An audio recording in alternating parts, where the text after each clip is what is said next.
കഥ തുടങ്ങുന്നത് കോട്ടയം ജില്ലയിലെ വൈക്കത്തിനടുത്ത് പൂഞ്ഞാർ എന്ന ഒരു ഗ്രാമത്തിലാണ്. സാവിത്രിയമ്മ എന്ന വയസ്സായ ഒരു സ്ത്രീ അവിടെ താമസിച്ചിരുന്നു. ആ വൃദ്ധയായ സ്ത്രീയെക്കുറിച്ച് ഗ്രാമത്തിലുള്ള ഓരോരുത്തർക്കും പറയാനുള്ളത് എന്തെന്നാൽ 67 വർഷമായി ഒരിക്കലും കെടാത്ത വിളക്ക് അവിടെ ഉണ്ട് എന്നുള്ളതാണ്.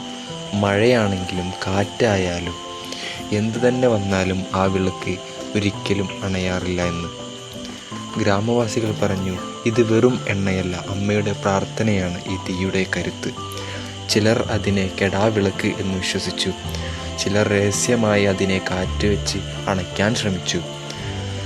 പക്ഷേ ദിവസം ഉണരുമ്പോൾ അതേ വിളക്ക് വീണ്ടും തെളിഞ്ഞു കണ്ടു. ഇത് കേട്ടറിഞ്ഞ് കൊച്ചിയിൽ പഠിക്കുന്ന അർജുൻ എന്ന വിദ്യാർത്ഥി അവൻ്റെ അവധിക്കാലം ആ ഗ്രാമത്തിൽ ചെലവഴിക്കാൻ തീരുമാനിച്ചു. അവൻ ശാസ്ത്രത്തിലും ലോജിക്കിലും കൂടുതൽ വിശ്വാസമുള്ളവനായിരുന്നു.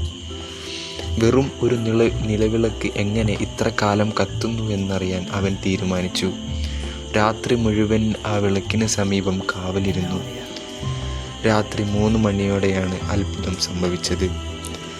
സാവിത്രിയമ്മ ഉണരുകയും കയ്യിൽ ഒരു ചെറിയ എണ്ണപ്പാത്രം എടുക്കുകയും അത് വിളക്കിലേക്ക് ചേർത്തുകൊണ്ട് ആ പ്രാർത്ഥന പോലുള്ളെന്തോ പറഞ്ഞു. അർജുൻ ചോദിച്ചു, അമ്മേ, ഇങ്ങനെ എന്തിനാ എവിടെയെങ്കിലും ആരും കാണാതെ ദിവസവും അങ്ങ് ചെയ്യുന്നത്? അമ്മയുടെ കണ്ണുകൾ തെളിഞ്ഞു. അമ്മ ശാന്തമായി പറഞ്ഞു, 67 വർഷം മുമ്പാണ് എൻ്റെ ഭർത്താവ് കടലിലേക്ക് പോയത്. അവൻ തിരിച്ചു വന്നില്ല.